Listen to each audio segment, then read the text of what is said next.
சங்கிலி கருப்பர். சங்கிலி கருப்பரில் சங்கிலி பூதத்தார்.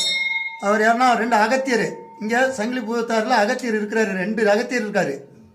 நரசிம்மர் முகத்தோட இருக்காரு. நரசிம்ம அவதாரம்னா யாரு?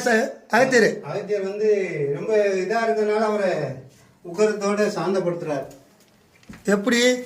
பூதத்தார் வந்து ரொம்ப துடியா இருக்கிறதுனால சாந்தப்படுத்துறதுனால நரசிம்மர் முகத்தோட இருக்காரு. ஓ, அகத்தியர் வந்து நரசிம்மர் அவதாரத்தில் இருக்காரா? யாரு? இவரை சாந்தப்படுத்துறதுக்கு. அப்படியா? இப்படி ஒரு அவதாரம் இருக்காப்பா? அவர் கோபம் ரொம்ப துடியா இருந்திருக்காரு அந்த நாள். யாரு? அகத்தியருக்கு.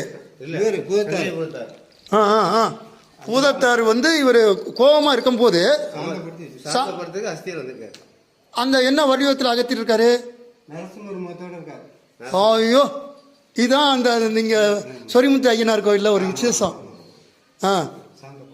ரொம்ப சந்தோஷம்ப்பா, ரொம்ப சந்தோஷம். போயிட்டு வந்துட்டப்பா, போயிட்டு வந்துட்டேன். வாங்க, அடுத்தது இவர்கிட்ட போவோம். பாருங்க, அவரு ராமம் போட்டிருக்காரு, இவரு அகத்தியர் ராமம் போட்டிருக்காரு. ஏன்னா இப்போ ஐயா சொன்ன மாதிரி ராம அவதாரத்தில் அகத்தியர் இருக்கிறாரு. உண்மைதானப்பா? அதனால ராம அவதாரத்தில் உள்ள அகத்தியர். நல்லதுங்க ஐயா. நீங்கள் வாரந்துன்னா இது சொரிமுத்து ஐயனார் கோயில் ரொம்ப சிறப்பாக இப்போ அமைஞ்சிருக்கு.